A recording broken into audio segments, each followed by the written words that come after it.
We provide you the platform to turn your dreams into reality. Give wings to your aspirations with KR Mangalam University. हमारी लोकतंत्र की नींव इतनी गहरी है कि कोई भी तानाशाह अगर उसको इन नींव को हिलाने जाएगा तो अपने भविष्य को बर्बाद करने के अलावे कभी कुछ हासिल। आप में आने वाले दिनों में अगर किसी भी तानाशाह को ये विचार आता है तो इसके सामने जयप्रकाश नारायण बनकर खड़ा करने रहने का एक हौसला भी देगा और एक रास्ता भी देगा। 25 जून 1975 जब देश में आपातकाल लागू कर दिया गया था, जिसके अब 50 साल पूरे होने पर बुधवार को भारतीय जनता पार्टी देश भर में संविधान हत्या दिवस का आयोजन कर रही है।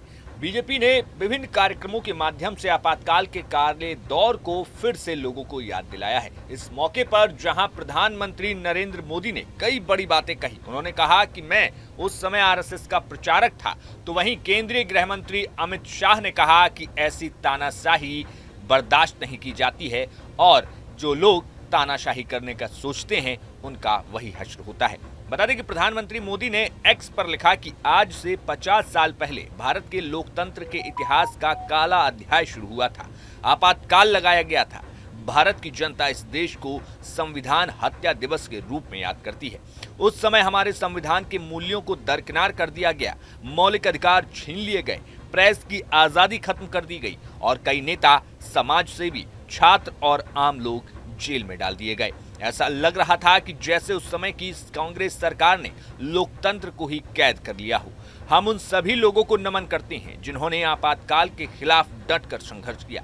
ये लोग देश के हर कोने से अलग अलग विचारों से जुड़े हुए थे, लेकिन इनका एक ही उद्देश्य था, भारत के लोकतंत्र और स्वतंत्रता सेनानियों के आदर्श की रक्षा करना। उनके इसी संघर्ष की वजह से उस समय के कांग्रेस सरकार को लोकतंत्र बहाल करना पड़ा और नए चुनाव कराने पड़े, जिसमें उन्हें करारी हार मिली।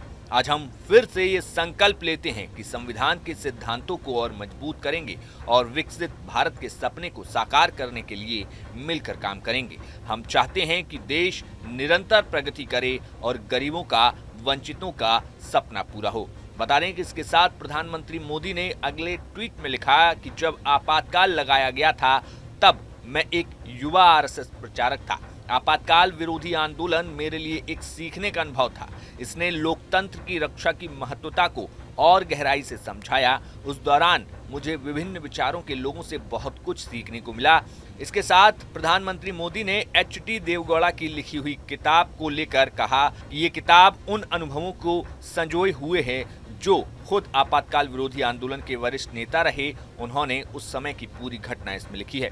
वहीं आपातकाल के 50 साल पूरे होने पर केंद्रीय गृह मंत्री ने बड़ी बात कही। उन्होंने कहा कि तानाशाही करने का जो विचार रखता है उसका भविष्य खत्म हो जाता है। ये सीख है देश की सभी राजनीतिक दलों के लिए कि अलग अलग विचारधाराओं का अस्तित्व ही लोकतंत्र का आधार है।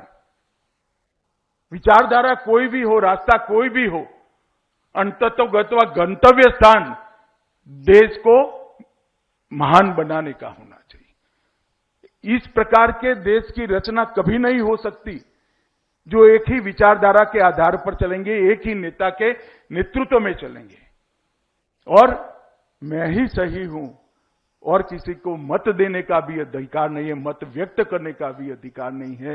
ये मानसिकता हमारे संविधान की मूल भावना से मेल नहीं खाती।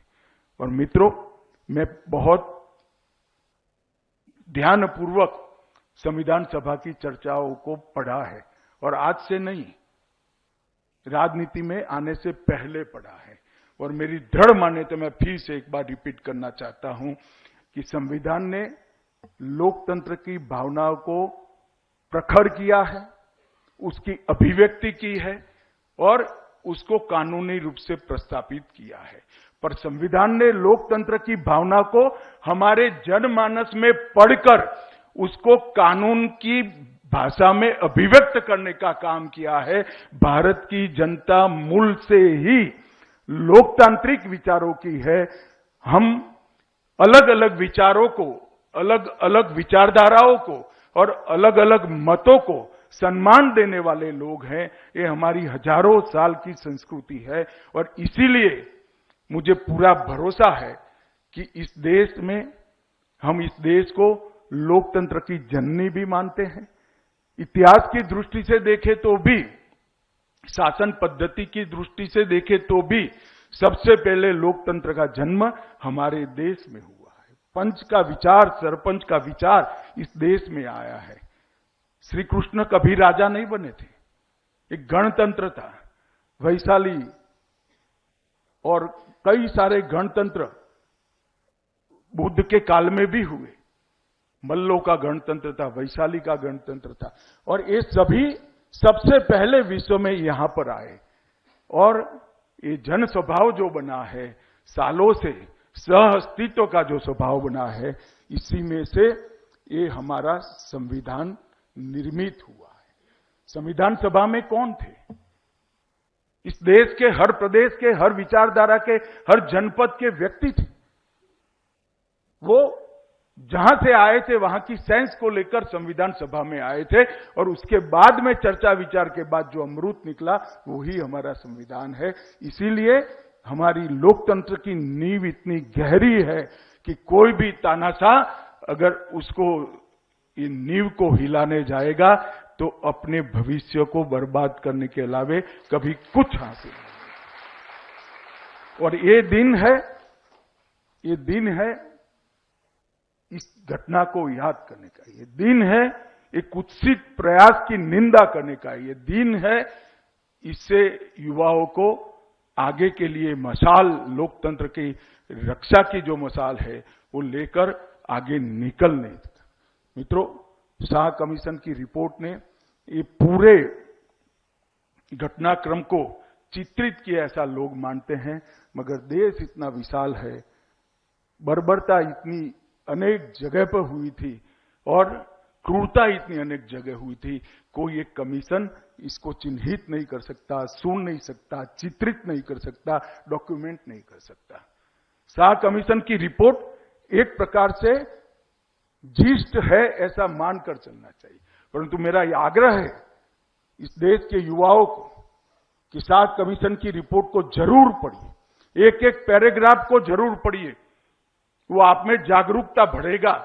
आप में आने वाले दिनों में अगर किसी भी तानाशाह को ये विचार आता है तो इसके सामने जयप्रकाश नारायण बनकर खड़ा करने रहने का एक हौसला भी देगा और एक रास्ता भी दिखाएगा। कई सारे नेताओं ने, मैं तो भारतीय जनता पार्टी का कार्यकर्ता हूं, हमारे पूरे राष्ट्रीय नेतृत्व ने, प्रदेश के नेतृत्व ने, जिले के नेतृत्व ने, कोई पकड़ा गया, कोई नहीं पकड़ा गया, जेपी के नेतृत्व में जो आंदोलन चल रहा था इसके साथ रहे। हमारे प्रधानमंत्री जी मोदी जी ने भी इसके लिए एक पुस्तक लिखा है, कल ही इसका विमोचन है कि किस प्रकार से संघर्ष हुआ था और किस प्रकार से बातें आगे बढ़ी थी। राजमाता विजया राजे जैसे ही राजघराने की व्यक्ति को भी 4 पागलों को बीच में जेल में रखने का काम यही इमरजेंसी के दौरान किया गया था। मित्रों, आज मैं फिर से एक बार कहता हूं कि जो लोग ऐसा कहते हैं कि अब क्या है, आज क्यों, उनको मालूम नहीं है कि व्यक्ति के मन में पड़ी हुई तानाशाही का विचार और संस्कार कब जागरूक होगा और कब हमें जेपी की भांति हाथ में मशाल लेकर निकलना पड़ेगा, इसका समय निश्चित नहीं होता है। जन प्रबोधन पूरे देश की जनता के मन में लोकतांत्रिक विचारों को दृढ़ीभूत करना हर नागरिक का कर्तव्य है। संविधान का स्पिरिट की रक्षा केवल कोर्ट और संसद नहीं कर सकती। संविधान के स्पिरिट की रक्षा पूरी जनता की जिम्मेदारी है। जो भी संविधान के स्पिरिट के साथ खिलवाड़ करेगा उसको दंडित करने की जिम्मेदारी लोकतंत्र में जनता की है। आज इसी का स्मृति दिन है, कल संविधान हत्या का दिन है और मैं मानता हूं कि संविधान हत्या दिन के दिन को देश भर में मनाकर पूरे युवाओं को और किशोरों को ये संस्कार हम आगे की पीढ़ी के लिए, आगे के 50 साल के लिए दे, ये हम सबका कर्तव्य है। Bureau report, news nation. जहां भक्ति है हर शब्द में, कथाओं में छिपे हैं दिव्य रहस्य और ज्योतिष देता है जीवन को दिशा। धर्म से जुड़ी हर बातों को जानने के लिए हमारे चैनल स्तुति को सब्सक्राइब करें। चैनल पर जाने के लिए इस लिंक पर क्लिक करें।